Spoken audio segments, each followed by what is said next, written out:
point. Anonymous, $10. Jay, sorry my phone cut out. I was questioning you. My question was, how would you sum up the epistemic issues with the Protestant position? Well, remember that the epistemic issues relate to ultimately what we call normative authority. So we're not making the challenge that a Protestant can't know anything or that a Protestant can't tell you what's true.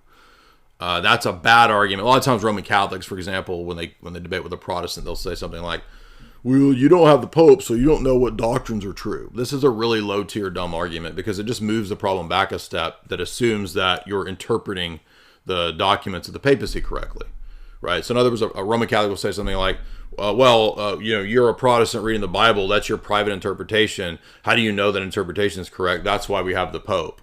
Well, again, that's moving the problem back a step because now every individual Catholic just has more books and stacks of stuff to read, much of which is way more boring than the Bible too, I might add, to try to figure out what the proper interpretation of the papal documents is. So 99%, 95%, 99% of the Roman Catholic pop, car salesman, apologists ignore this and just move the problem back a step. And smarter Protestants know this and figure it out. And they usually make this point, right?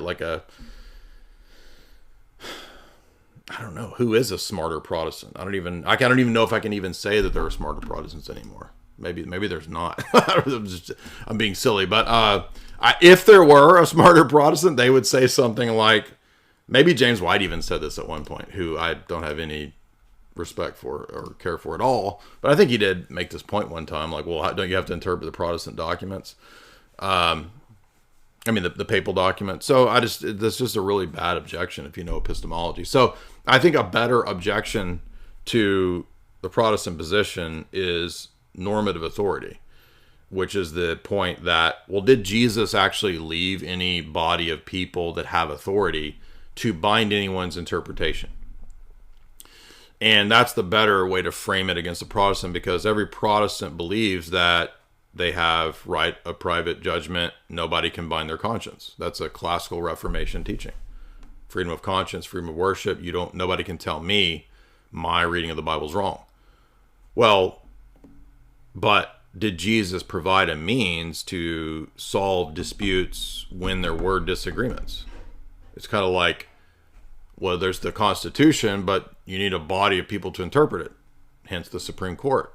So is there a group of leaders, namely the episcopacy, that can interpret these documents with authority? So it's not just they're the only people who can interpret it. Everybody who reads the Bible will have to interpret. You're just going to interpret it. But when the church has disputes and disagreements in history, when they met together in councils like Nicaea, well, clearly they thought they had the authority to bind people's interpretation, because if you don't believe in the Nicene interpretation, you're excommunicated. You're an Arian. You're outside the church.